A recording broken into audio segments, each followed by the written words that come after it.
Hello and welcome to My Learning Train Station. I'm Sonia Relia, an early years educator, somebody who's been researching with activity based learning since 1989.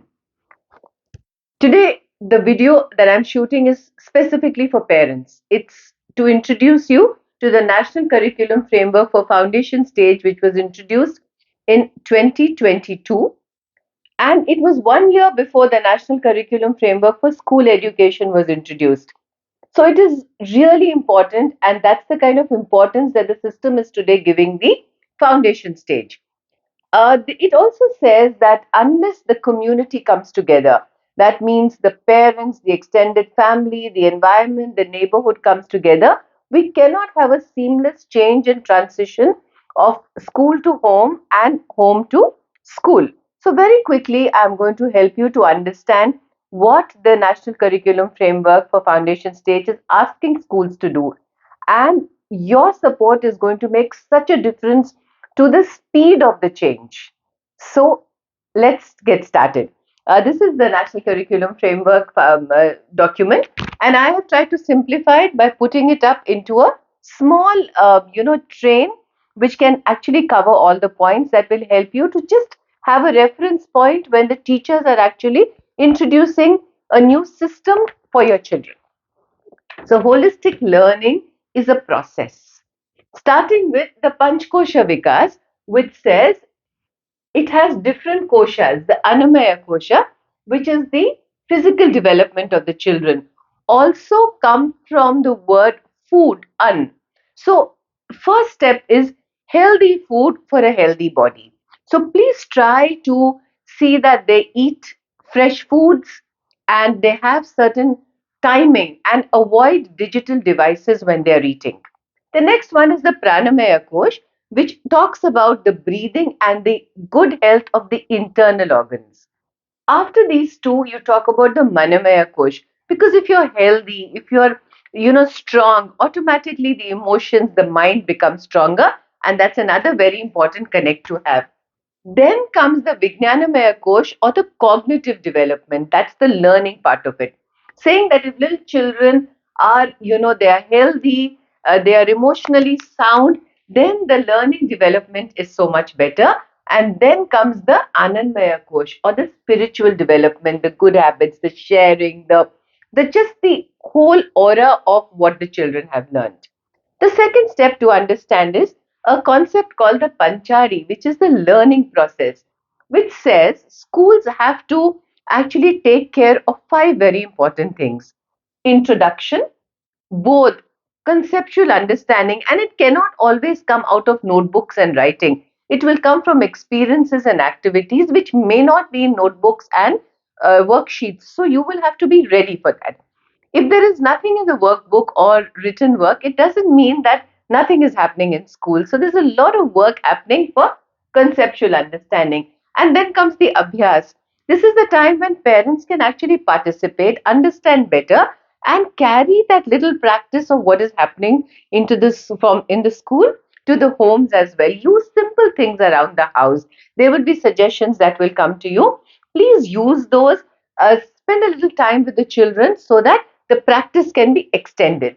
And then comes the prayog, or the application, perfect for actually applying it in their day to day life, whatever they've learned. And very importantly, the prasar, or the expansion, where children can not only talk about but can apply what they have learned. So look at the kind of expanse that they're looking at. And now, to when we build a whole curriculum, and when your school is working on a curriculum, they are looking at the different domains of development. This is what actually reflects a whole lot of what the national curriculum is asking us to do. So, the social emotional domain, the physical domain, the language and literacy domain, the cognitive domain, the aesthetic and cultural development, which talks very importantly about the EVS and art integration. So, the environmental awareness is a very important part of the children's development, and it must be extended into the local environment as well. And then positive learning habits. Another very important thing for parents to know is Look at the enormity of what the teachers and curriculum is planning for your children.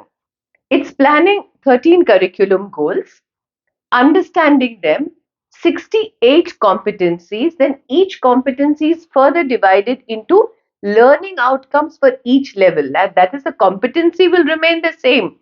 But what outcome we expect from a 3-year old, 4-year old, 5-year old, 6-year old, and 7-year old will be different in that competency. And that's the reason why we don't want schools to hurry the children. And then self assessment. So children have to learn how to assess whether they have enjoyed, whether they have grasped the activity, and so on and so forth.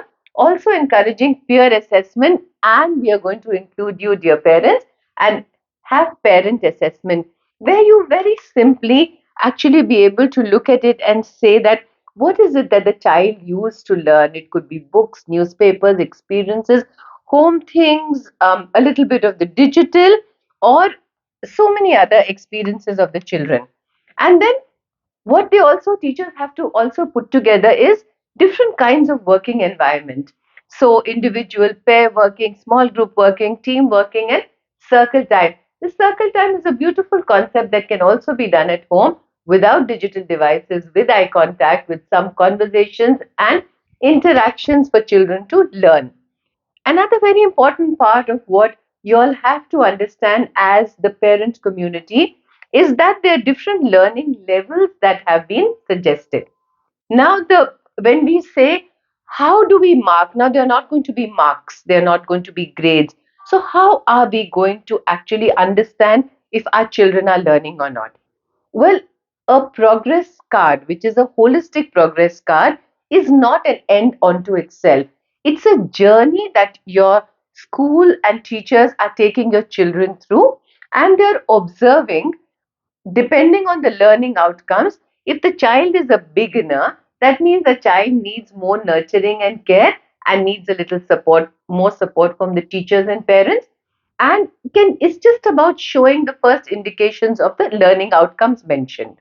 A progressing child is a child who can take little lesser support than the beginner and is able to show more indications of learning. A proficient child, that a child who's marked as proficient, is a child who's showing the learning indicators and works with some basic level of support from the adult. It could be the teacher or the parents. And then you have the advanced learner. These children are self sufficient children. They need minimal support. They show all signs of learning outcomes for proficient children, and they show a few signs of learning outcomes suggested for the next level.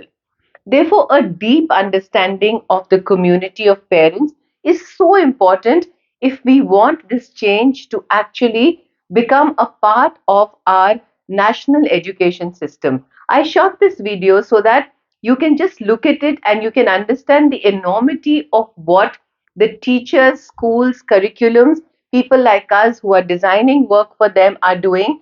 And we really, really want all of us to come together and support this change. So, from the tracks of My Learning Train, all the best, and let's all keep making this change happen together.